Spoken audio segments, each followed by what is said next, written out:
Good morning, everyone. Welcome to Activities for People Living at Home with Dementia.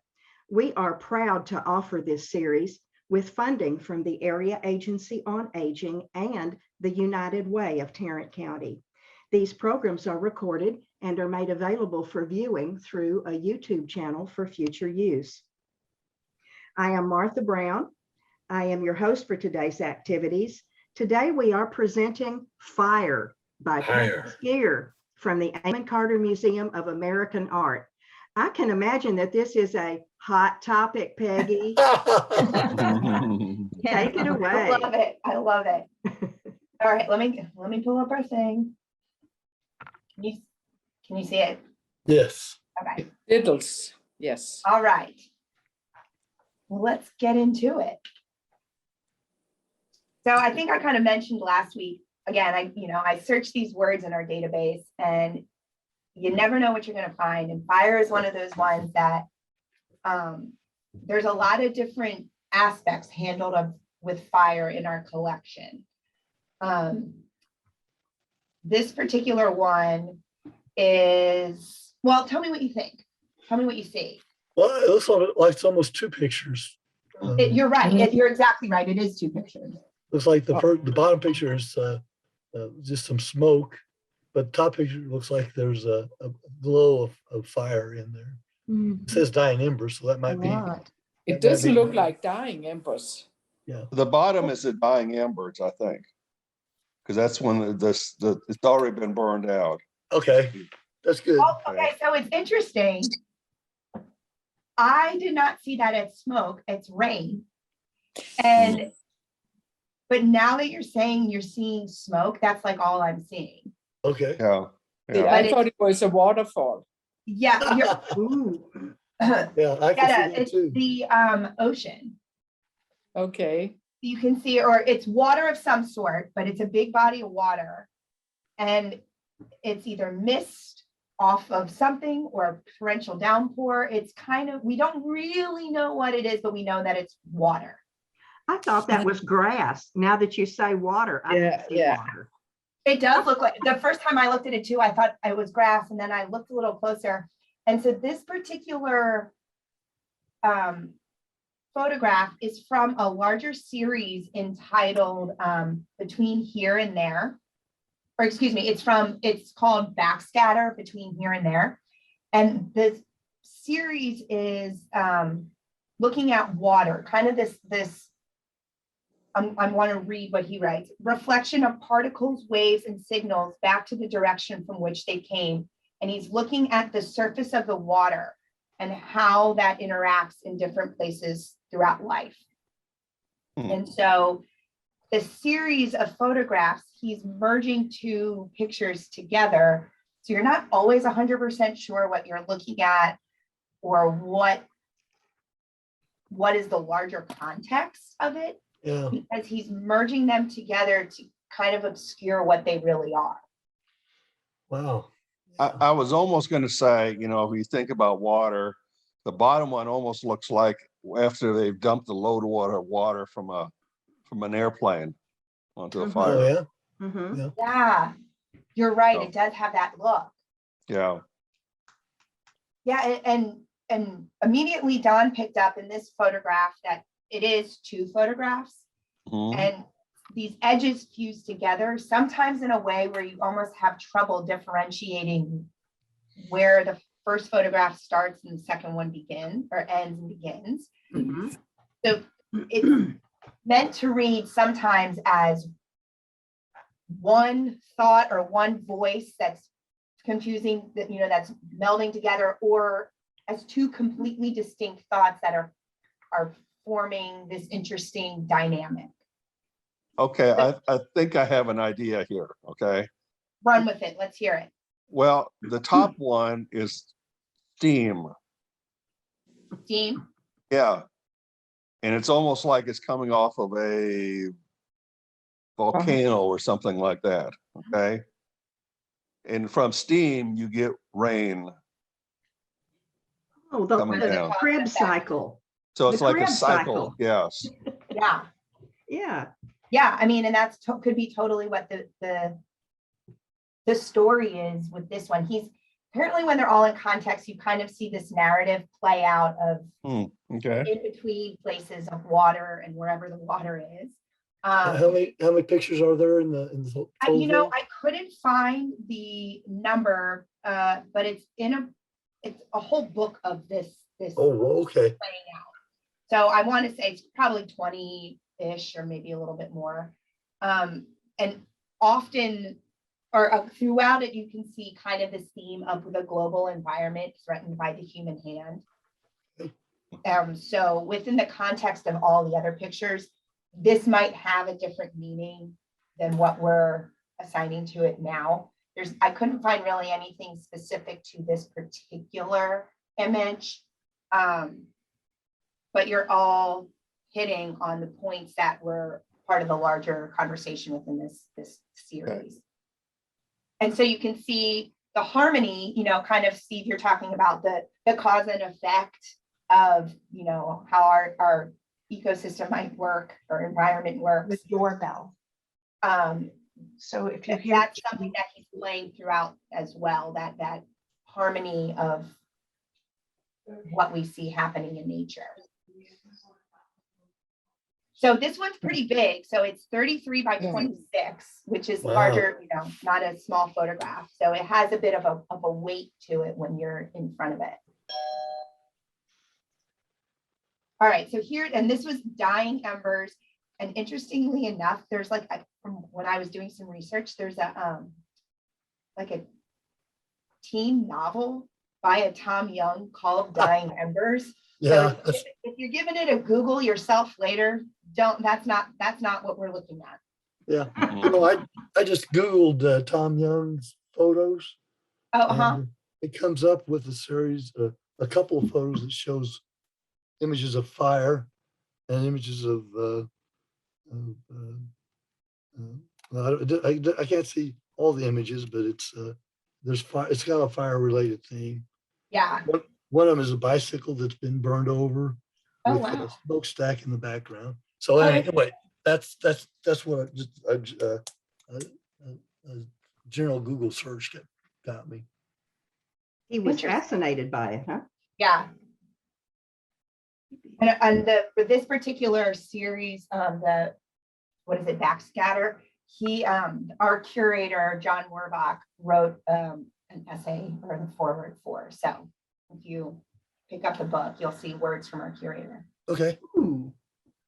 All right, so a good friend Remington, he's back. We're looking at this beautiful painting entitled The Grass Fire. So what are we looking at here? The grass fire. You're Yeah. right. See, It looks like it's That's a nail on the head. it looks like kind of low level burn. It's not a giant grass fire. Oh, I Yeah. see a gun. Yes. So wonder why the grass fire, maybe something ignited from a fight. You're on the right track, Martha.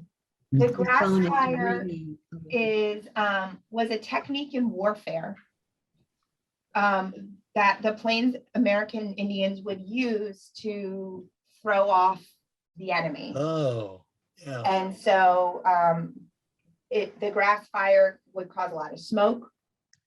Yeah. Depending on which way the wind was blowing, deliberately pushing towards wherever their enemy is, they would start a grass fire. So then the smoke would cause confusion and they were able to advance to engage in battle. And so this typically grass fires started right before, they would start it before dawn.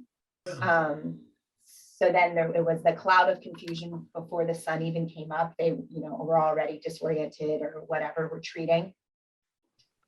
So he's capturing kind of that moment, but there's a lot of unknown happening. So do you have any, what are some questions you're wondering when you're I'm wondering why the guy's pants are not level. This guy right here? No, the one with the shorts on. Yeah. Oh, the with the loincloth? More like Yeah. a loincloth. Yeah. Wardrobe is- malfunction, maybe. Yeah, yeah. Okay. I think the Plains Indian also used fire for a hunting technique. They use it to herd Yeah, animals Yeah. this, to a point.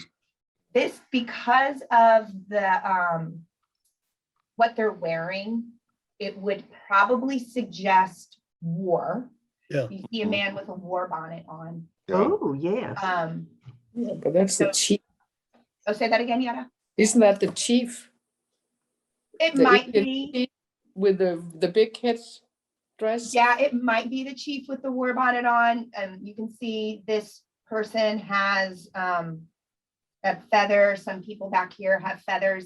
The thing with Remington is whereas Russell was typically good at addressing a certain nation in what was their traditional wardrobe, Remington would often generically assign a war bonnet on an Indian who would not be wearing a war bonnet just because it felt American Indian to him. Mhm. He had things in his studio that he would use as accessories to kind of dress the Indian, whether it was, this was from the Shoshone and this was from the Ute and that was from the Navajo. It didn't matter to him. He kind of mixed and matched. So ethnographically, that's really oof, but that might have been some sort of chief. He actually might have been, but I don't think he ever witnessed a grass fire. I don't think he was ever told about a grass fire. I think this is something he was and by this point, he wasn't going out west anymore in his career. And even when he was out west, I don't think he saw a lot of most American Indians were being moved and relocated to other parts of the country that might not have been traditional way of life. It looks like the smoke's going away from them, so that would support them. The smoke's going away from them. They're upwind from the smoke, Yeah, and it'd be interesting to understand if they get the horses actually to walk through the burned out areas, so they can ride through the smoke for the attack. that would be, I know, I'm curious how that works with navigating with the animals and themselves through the Yeah. smoke. This type of painting is called a nocturne, means it's a night scene. And Remington, this is like right towards the end of Remington's life, was really interested in and got really good at painting these night scenes. He was really good at color. He went to Yale and took different color theories and classes and things like that. So he got really good. He was an illustrator for forever. So he was in black and white for so long of his career, but then got really good at color implementing and things like that. So the nocturne was something he got pretty good at, with creating that greenish, yellowish glow of moonlight. Or here, you've got the glow of the fire. Yeah. And then you can't see. We feel like we're feet away from whatever's happening. We're not pulled back to see what's going on. We are like thrown in whatever is going on. We could be Well, on the amount of horse. light from the fire seems like it's a bigger fire than we're seeing. It does. And I, over here we see what looks like a bigger flame than some of these. But right here we're seeing some flame too. Yeah. So the fire might be much bigger behind us, but we're not seeing it. And this was part of what was happening in these action. He was wanting to create a story, which classic Remington, but the action wasn't, even though it's a dark scene and a night scene, it doesn't feel like death and doom. It feels more anxious because we don't know what's happening. We don't know the rest of the context. So we feel the unknowns and what's going to happen next. There's a waiting look to it. Yes. Which was part of his storytelling, where we don't feel, oh no, we're in the battle and we know who's going to win or lose or die. It's like, oh no, we don't know what's going to happen next, but it's something not great is going to happen. It kind of feels, because of just the colors. So it was the focus on anxiety, less on the death, and he was able to, by 1908, the Wild West was not wild anymore. And these, free roaming American Indians were now being relocated to reservations and things like that. So he was taking something that was not modern. This was not a modern, people were not, chomping at the bit the way they were once for these scenes, but he made it modern by his coloring technique, by using these greens and yellows to create these moonlight nocturnes. So here we see fire as a war tactic. Yeah. We're going to shift now to another photograph. Our friend Richard Mizrak, we've seen pictures of his before in the past. He's the one, if you can remember too, when we did fences, he did the huge border wall down in Brownsville. So this is from his Desert Cantos series. He took tons of photographs over the span of 20 years, thousands of photographs documenting different deserts in the American West. So what do you see here? Well, it kind of looks like it's something that, if sometimes deserts need a fire to trigger something so that when it rains, that the desert comes back from it, I guess. Like Great a slash point. and burn type of Mhm. thing. What were you going to say, Martha? I said that's a great point. Mm-hmm. When they have to get rid of the overgrowth so that new can come. And there are actually some seeds that do not open up until they have fire. That's right. So do you feel that this is a natural disaster or a man-made disaster? Man-made. I think it's a man-made, yeah. Like You feel it's more- man-made? We don't know. Mm. We don't know. And that's part of the story or the thought Richard is trying to address here. This concept of, there are things that natural disasters that happen, but there's so many things now that man-made disasters are doing. Yeah, it looks like these palms that are shown here have already been burned. Yeah, Yeah, you're Mhm. right. because the haze of the smoke in the midst of them. Yeah, yeah. Mhm. And there's some Yeah. palms already that are on fire right in front. Yeah. And so it's this complex question of humans' relationship with the environment. And this is a beautiful picture. But then, you're like, wait, but it's beautiful, but it's destructive. And why? What is happening that we're seeing? And so other pictures in this series include human and violence and indifference against the environment, which is like nuclear testing sites in the US. What else? What is it? Rocket launch sites, Right, launch, yeah. forest meccas. So all these different depictions of land with human interaction, but not always the full story of what this human interaction is. That's the kind of thing that makes a pyromaniac. When it's beauty for the beauty of fire. Mhm. No, pyromaniacs are a little more than just beauty. I think that they see destruction in the fire. Yes. Yes. Yeah, and so, maybe you all remember at the start of the pandemic, there was a gender reveal party in California, Mhm. and they Yeah. launched the fireworks, and it ended up being like a crazy, insane, Oh, yeah. destructive wildfire. Yeah. So, this picture was taken in 1979 and didn't print until 1938. Or this picture was taken in 1983, but the series started in 1979. He started taking pictures for this series then. And we're however many years, 30, 40 years removed, and we're still seeing these same tropes appear over and over again. Mhm. So it's not going away. Hopefully it might be getting better, but it doesn't seem to show much change since, 40 years ago when this series was taken. Fire. But it's such a beautiful picture, regardless of the sadness that could be Yeah. behind it. Yeah. Yes. It is.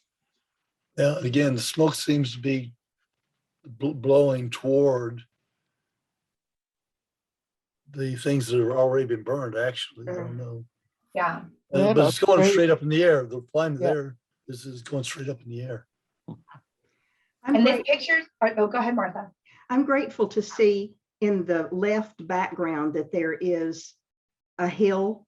Yeah, For some Mhm. reason, that gives the eye some rest from the left to rightness of the picture.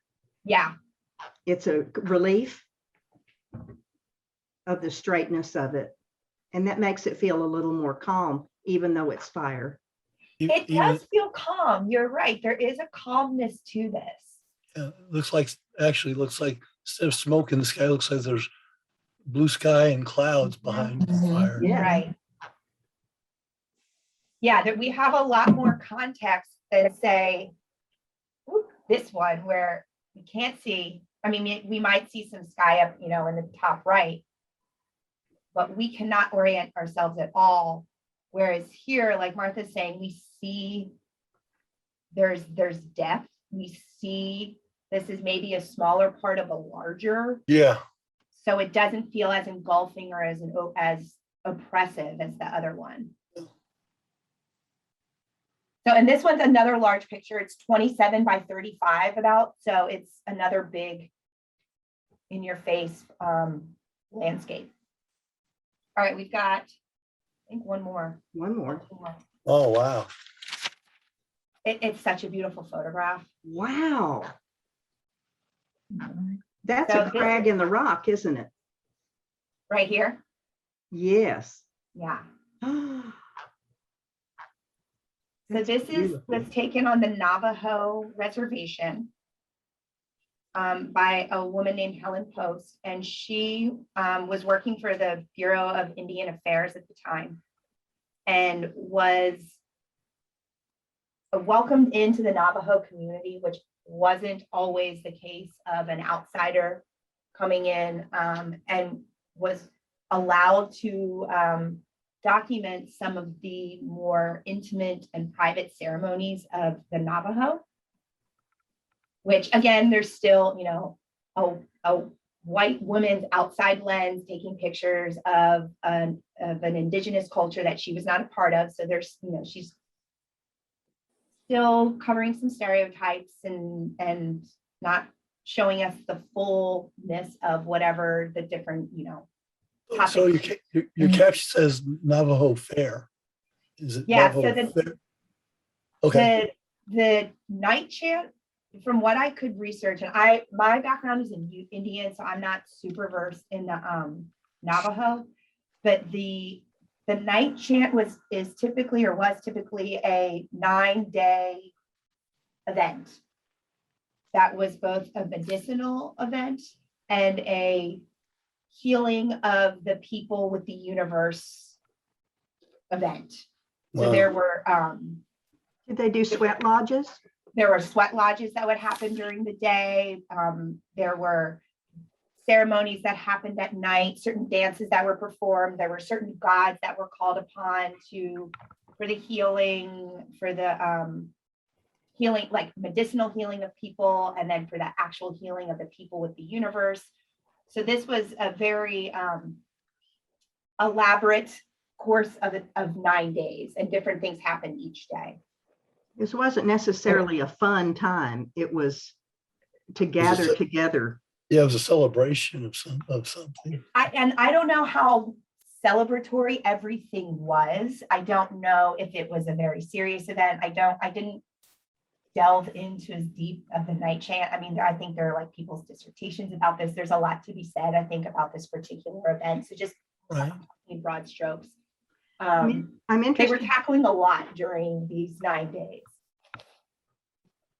But with the overall goal of healing, whether it was an physical ailment or relationships with the universe. Which one of the people cast that huge shadow on the Yeah. I cannot tell. Based on the pose, my hunch is that it's this person right here.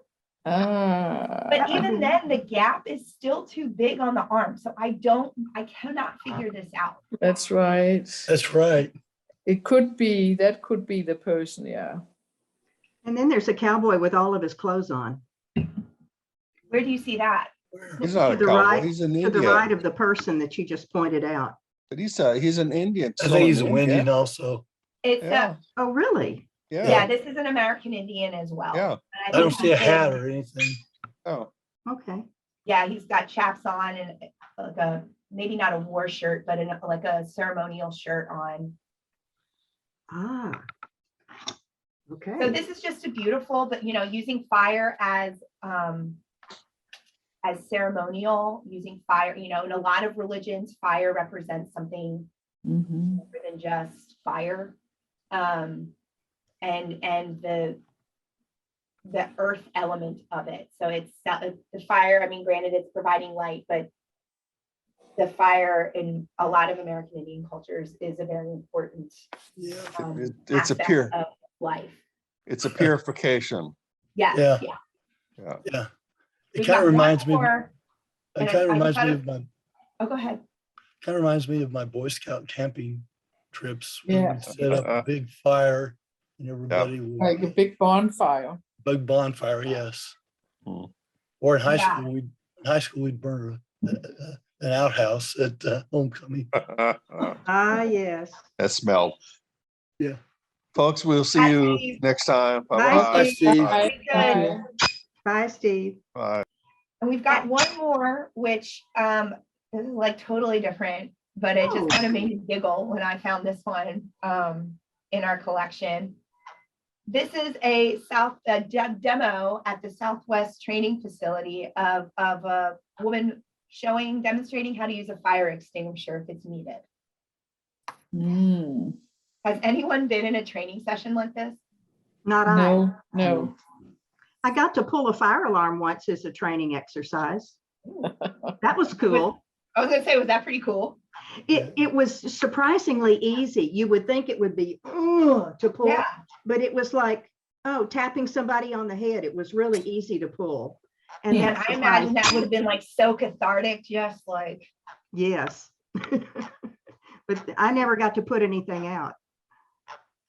we had a fire extinguisher training like 2 or 3 years ago. There was no actual fire, but there were like 20 of us standing outside on the driveway of the museum, and we all got to take turns blowing the fire extinguisher. It was so fun. I was like, man, if you guys ever need somebody to do it, call me. I can do this. You're down, huh? Yeah, I was like, anything else need putting out? Well, I've got it in my hand. They're like, all right, enough. Take it away from Peggy. Powerful Peggy. No. But it was, I mean, it's pretty fun. But yeah, here, this is one of a series that this particular photographer, he's a Texan from the Monahans. Am I saying it right? Monahans? Yeah. Yeah. And he actually was really focused on American Indian, capturing different American Indian reservations in Texas, if I'm remembering that correctly. But this was a particular series he did of different businesses and companies that were headed in Dallas or stationed in Dallas and Fort Worth. And so this is just one. He's got these flight attendants. He's got people from Mary Kay, I believe. He's got people from construction sites, groundkeepers at the stockyard. So he's capturing all of these different types of professions that are here in the area. Did anyone ever work for Southwest or Mary Kay or anything in the area? No. No. No. Phone company, but that kind of doesn't count. Which company? Phone company, Oh, well, AT&T. It yeah. looks like there's like a pool right beside it. Mhm. Mhm. That's I probably guess where they're they learn practicing how water to do. evacuation. I Yeah, don't water know. evacuations. Yeah. Mhm. Yeah. Yeah. But like this was just like nothing else looks simulated like a plane. Like maybe Yeah. that, Mhm. But this just looks like they're in like a pool area. Yeah, Mhm. it's hard to understand a scenario where that a flight attendant is putting out that kind of fire, but it could be. Well, could you smoke Yeah. cigarettes in planes in 1984? Yes, you could. Yes, you could. I did in the 70s. Remember they used to have the ashtrays on the little Oh, arm yeah. rest? Yes. Man, Ugh. I remember we were flying. Hi, Myra. Hey, Myra, welcome. We were flying Thanks. from South Africa, and that flight, we had a touchdown in Okay. Senegal. And there was a woman sitting next to me who I guess was a smoker. And we didn't deplane in Senegal. And she was like running through the aisles, begging for people to give her nicotine gum. I was like, oh my God, like it was such a thing. Because she was like, we used to be able to smoke on planes. I'm like, all right, well, we can't anymore. And I remember that being a thing, like bring your Nicorette gun if you know you can't smoke on a flight. Yeah. That was horrible to be in a smoking. Yeah, it was. A time when they were smoking and you were sitting just in front of the row where they could start smoking. Wow. Mhm. It was bad. Doesn't Oh, that it was just sound horrible. crazy? Yes. Well, okay, so those are our fires for today. Next good. week, we're off because we have a bunch of different tours happening here that I have to give. And then we're back the week before Thanksgiving, 17th, and that will be squash. We're getting in the Gosh. Thanksgiving Not spirit, this kind. not this This kind, kind. this kind, yeah, the Yeah. carving and edible kinds of squash. Squashes. Oh, That You'd be sounds surprised how fun. many squashes we have, guys, so I do not disappoint with that. Looking forward to that. Peggy, you never disappoint. Yeah. Well, it's always fun talking to y'all. So I'll miss you next week, but we'll be back the following Right. week, okay? All right. Excellent. We'll, Thank we'll think of you walking around with one. Bye. Bye, Bye. Peggy. Bye, y'all. Bye, Miss Peggy. My goodness. Woo.